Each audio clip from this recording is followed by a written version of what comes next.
Hello everyone, welcome to this important video.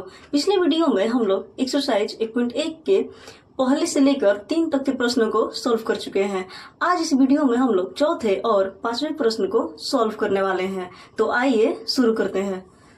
तो exercise 1.1 का चौथा प्रश्न है, सिद्ध कीजिए कि R में R बराबर A B such that A less than is equal to B द्वारा परिभाषित संबंध R समतुल्य तथा संक्रामक है किंतु सममित नहीं है। तो यहाँ पर हम लोग को सिद्ध करना है कि R जो है, संबंध R जो है, यह समतुल्य है, संक्रामक है, लेकिन सममित नहीं है। तो सबसे पहले हम लोग R को लिख ले रहे हैं। R बराबर, यहाँ पर जो R है, सिद्ध कीजिए कि R में यहाँ पर जो R है यह वास्तविक संख्याओं का समुच्चय है। तो हम लोग लिखेंगे कि R बराबर वास्तविक संख्याओं का समुच्चय, वास्तविक संख्याओं का समुच्चय, संख्याओं का समुच्चय। यहाँ पर R का मतलब हुआ कि रियल नंबर अर्थात वास्तविक संख्या। वास्तविक संख्या में परिमेय संख्या और अपरिमेय संख्या दोनों सम्मिलित होते हैं। इसके बाद एक और R दिया हुआ है, यह जो R है यह रिलेशन को दर्शा रहा है अर्थात संबंध को दर्शा रहा है। तो इसको हम लोग लिखेंगे R बराबर A B such that A less than is equal to B. तो सबसे पहले हम लोग समतुल्य को चेक कर ले रहे हैं कि यह समतुल्य है कि नहीं है। तो समतुल्य के लिए क्या होता है? समतुल्य के लिए होता है ए बिलोंग आर, यदि रहेगा तो वह संबंध समतुल्य होगा। तो हम लोग यहाँ पर लिखेंगे समतुल्य के लिए, समतुल्य के लिए, समतुल्य के लिए, समतुल्य के लिए क्या होता है? ए बिलोंग आर होता है। समतुल्य में हम लोग को यह देखना होता है कि यहाँ खुद का संबंध खुद के साथ है कि नहीं है। तो इसके लिए हम लोग ए का कुछ भी मान ले रहे हैं, लेकिन वह मान वास्तविक संख्या रहना चाहिए। तो हम लोग ए का मान 1/2 मान ले रहे हैं। वास्तविक संख्या का मतलब क्या होता है? परिमेय संख्या और अपरिमेय संख्याएं दोनों में से किसी भी संख्या को हम मान ले रहे हैं। तो हम लोग ए का मान 1/2 ले रहे हैं, जो कि वास्तविक संख्या है। तो ए बराबर माना कि ए बराबर 1/2 है। तो जब ए बराबर 1/2 है तो यहाँ पर खुद का संबंध खुद के साथ चेक करना होता है। तो हम लोग क्या लिखेंगे कि A is less than is equal to A. तो हम लोग यहाँ पर ए is less than is equal to A को हम लोग चेक करेंगे कि यहाँ खुद का संबंध खुद के साथ है कि नहीं है। तो यहाँ पर हम लोग लिखेंगे मान कितना है? 1/2 है। Is less than is equal to 1/2। यहाँ पर हम लोग देख रहे हैं कि 1/2 जो है 1/2 के बराबर आ रहा है। यहाँ पर या तो छोटा लाना होता है या बराबर लाना होता है, क्योंकि A is less than is equal to B दिया हुआ है और यहाँ पर हम लोग को चेक करना है ए is less than is equal to A, यानी कि यह समतुल्य के लिए है। इसलिए हम लोग A is less than is equal to A को हम लोग चेक करेंगे। तो यहाँ पर 1/2 जो है या तो 1/2 के बराबर आना चाहिए या 1/2 से ये 1/2 छोटा आना चाहिए। तो यहाँ पर बराबर आ जा रहा है, यानी कि यह ए बिलोंग आर को संतुष्ट कर दे रहा है, संतुष्ट कर दे रहा है। तो हम लोग लिखेंगे कि यहाँ पर 1/2 के बराबर है,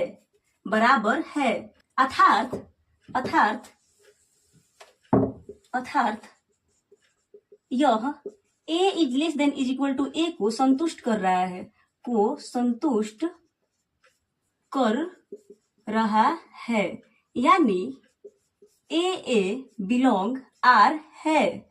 इसलिए संबंध आर, यह संबंध आर समतुल्य है। अब हम लोग सममित को चेक कर ले रहे हैं। तो हम लोग लिखेंगे सममित के लिए क्या होना चाहिए? सममित के लिए होता है ए बी बिलोंग आर से बी ए बिलोंग आर। यदि रहेगा तो हम लोग उसको कहेंगे कि यह सममित है। तो ए बी बिलोंग आर से बी ए बिलोंग आर होता है। अब हम लोग ए और बी का मान कुछ भी मान ले रहे हैं, लेकिन वह वास्तविक संख्या रहना चाहिए, क्योंकि यहाँ पर कह रहा है कि वास्तविक संख्याओं का समुच्चय। तो वास्तविक संख्या रहना चाहिए। वास्तविक संख्या का मतलब कि परिमेय संख्या या अपरिमेय संख्या में से कोई भी रहना चाहिए। तो हम लोग यहाँ पर ए का मान 1 ले रहे हैं और बी का मान ले रहे हैं 2। तो हम लोग लिखेंगे कि माना कि ए बराबर 1 और बी बराबर 2 है, बी बराबर 2 है। तो हम लोग को क्या चेक करना होता है? इसमें चेक करना होता है कि ए बी बिलोंग आर से बी ए बिलोंग आर। तो यहाँ पर a is less than is equal to B, तो a is less than is equal to B से b is less than is equal to A होना चाहिए। तो हम लोग यहाँ पर ए का मान कितना लिए हैं, एक लिए हैं, एक is less than is equal to 2 से 2 is less than is equal to A, B का मान 2 है, is less than is equal to ए का मान है 1। अब हम लोग यहाँ पर देख रहे हैं कि एक जो है 2 से छोटा है, यहाँ पर छोटा या बराबर दोनों में से कोई भी लाना है, तो एक जो है 2 से छोटा है, लेकिन 2 जो है 1 से छोटा नहीं है, इसलिए ए बी बिलोंग आर है, लेकिन बी ए बिलोंग आर नहीं है। तो हम लोग यहाँ पर लिखेंगे कि यहाँ एक 2 से छोटा है, लेकिन 2 1 से छोटा नहीं है, अर्थात यहाँ नॉट इज इक्वल टू हो जाएगा। 2 1 से छोटा नहीं है, अर्थात ए बी बिलोंग आर है, लेकिन बी ए बिलोंग आर नहीं है, बी ए बिलोंग आर नहीं है, इसलिए यह सममित नहीं है, सममित नहीं है। यह का मतलब यहाँ पर हो जाएगा कि संबंध आर जो है यह सममित नहीं है। अब हम लोग संक्रामक को चेक कर रहे हैं कि यह संक्रामक है कि नहीं है। तो तीसरा में हो जाएगा संक्रामक के लिए क्या होता है, संक्रामक के लिए होता है ए बी बिलोंग आर और बी सी बिलोंग आर यदि रहेगा तो, या से ए सी बिलोंग आर होता है, यानी ए बी बिलोंग यदि आर रहेगा और बी सी बिलोंग यदि आर रहेगा तो ए सी बिलोंग आर आना चाहिए, तभी हम लोग कहेंगे कि यह संक्रामक है, अन्यथा नहीं है। तो यहाँ पर हम लोग ए बी और सी का कुछ भी मान लेकर चेक कर सकते हैं कि यह संक्रामक है कि नहीं है, लेकिन वह मान वास्तविक संख्या रहना चाहिए। तो हम लोग मान ले रहे हैं कि माना कि ए बराबर 1 है, बी बराबर 2 है और सी बराबर 3 है। तब हम लोग A is less than is equal to B और B is less than is equal to C से A is less than is equal to C को चेक करेंगे। तो ए का मान कितना है, ए का मान 1 है, 1 is less than is equal to 2 और 2 is less than is equal to 3 से 1 is less than is equal to 3। तो यहाँ पर हम लोग देख रहे हैं कि एक जो है वह 2 से छोटा या बराबर यहाँ होना चाहिए, तो छोटा है, और 2 जो है 3 से छोटा है, और साथ ही में एक जो है 3 से भी छोटा है, इसलिए यह ए बी बिलोंग आर और बी सी बिलोंग आर से ए सी बिलोंग आर आ रहा है, यानी कि यह संतुष्ट कर रहा है, इसलिए यह संक्रामक है। तो हम लोग यहाँ पर लिखेंगे कि यहाँ पर एक 2 से छोटा है और 2 3 से छोटा है तथा साथ ही साथ एक जो है 3 से भी छोटा है, एक भी 3 से छोटा है, अर्थात ए बी बिलोंग आर और बी सी बिलोंग आर से ए सी बिलोंग आर आ रहा है, यानी कि है, इसलिए संबंध आर संक्रामक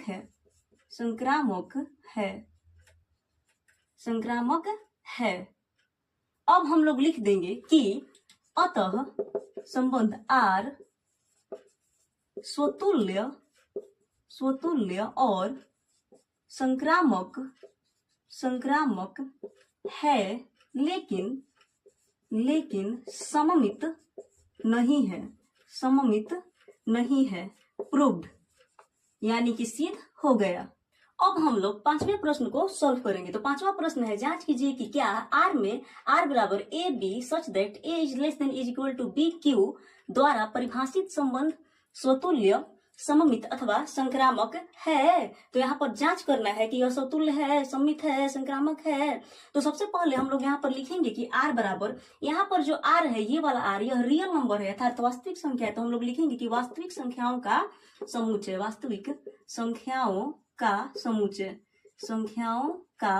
समुच्चय, और ये वाला जो आर है यह क्या है, यह रियल, यह जो है यह रिलेशन है अर्थात यह संबंध है। तो हम लोग लिखेंगे कि आर बराबर A B such that A is less than is equal to B cube. यहाँ पर सबसे पहले हम लोग स्वतुल्य को चेक कर ले रहे हैं। तो हम लोग लिखेंगे कि स्वतुल्य के लिए समतुल्य के लिए, समतुल्य के लिए क्या होता है, समतुल्य के लिए होता है ए बिलोंग आर, तो हम लोग यहाँ पर लिखेंगे होता है। अब हम लोग ए का मान कुछ भी ले रहे हैं, लेकिन वह ए का मान वास्तविक संख्या रहना चाहिए, तो हम लोग ले रहे हैं कि माना कि ए बराबर 1/2 है, तो यहाँ पर ए का मान 1/2 है, तो इसमें समतुल्य में हम लोग को क्या चेक करना होता है, खुद का संबंध खुद के साथ चेक करना होता है।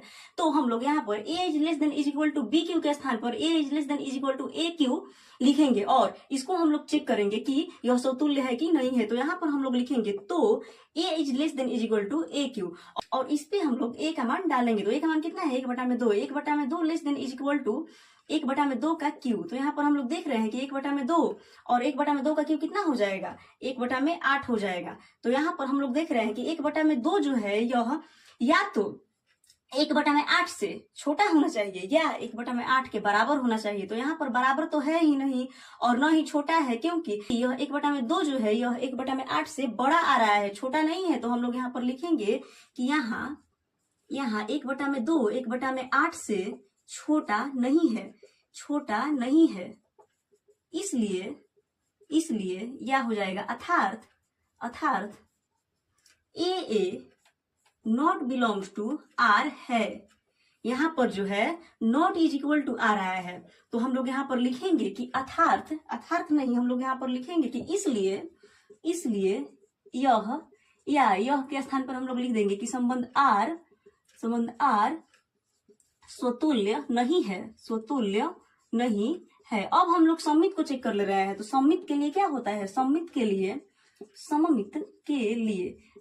लिए होता है ए बी बिलोंग आर से बी ए बिलोंग आर होता है। इसके बाद हम लोग ए और बी का मान कुछ भी मान ले रहे हैं, लेकिन ए और बी का मान वास्तविक संख्या रहना चाहिए।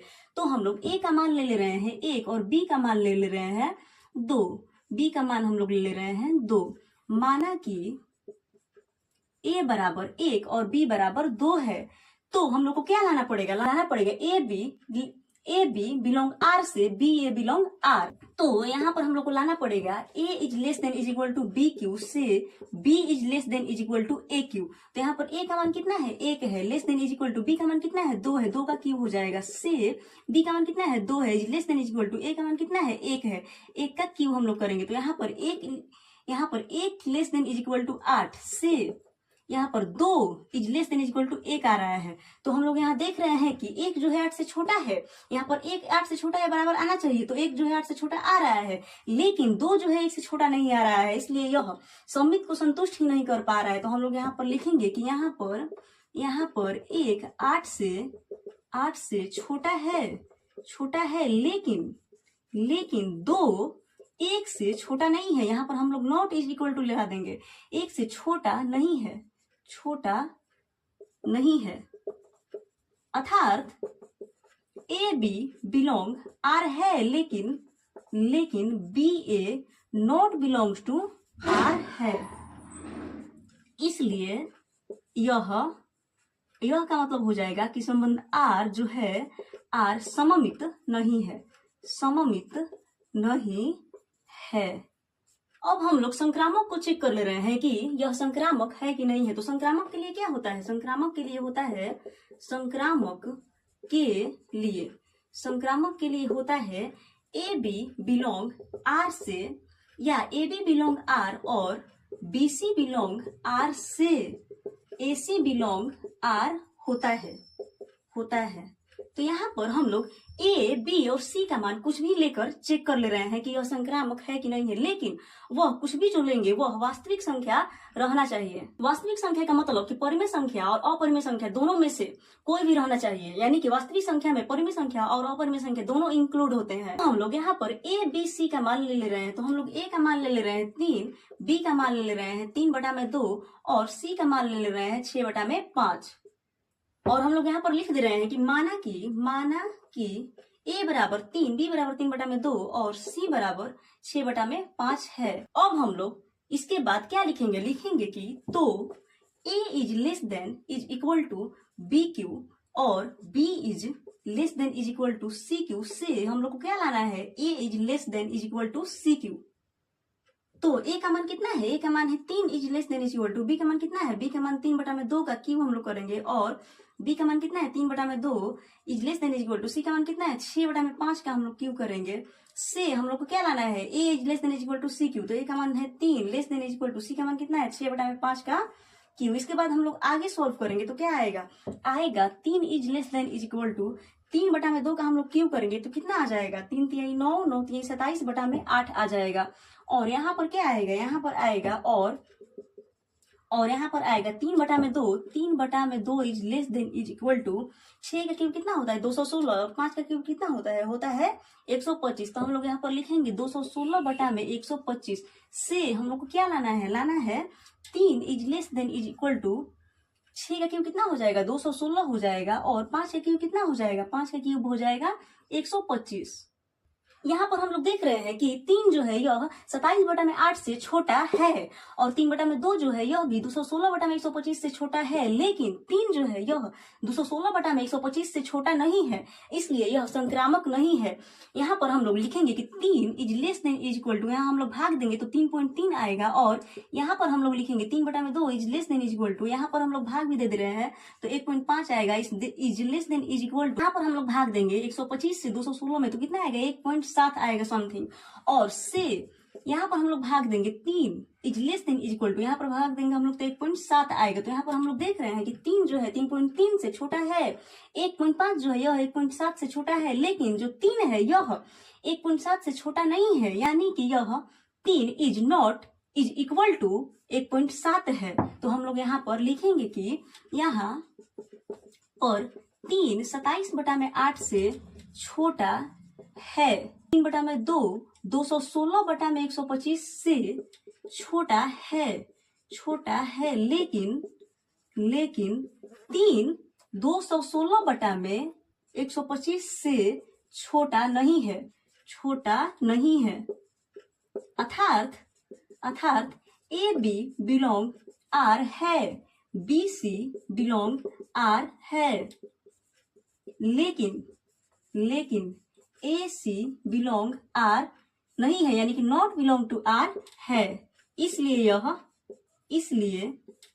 संबंध आर जो है यह संक्रामक नहीं है।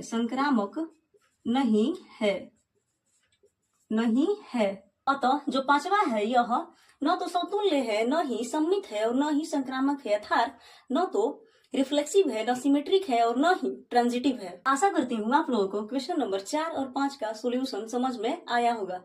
यदि आप लोगों को पहले, दूसरे और तीसरे प्रश्नों का सोल्यूशन चाहिए तो डिस्क्रिप्शन में जाकर आप लोग चेक कर सकते हैं।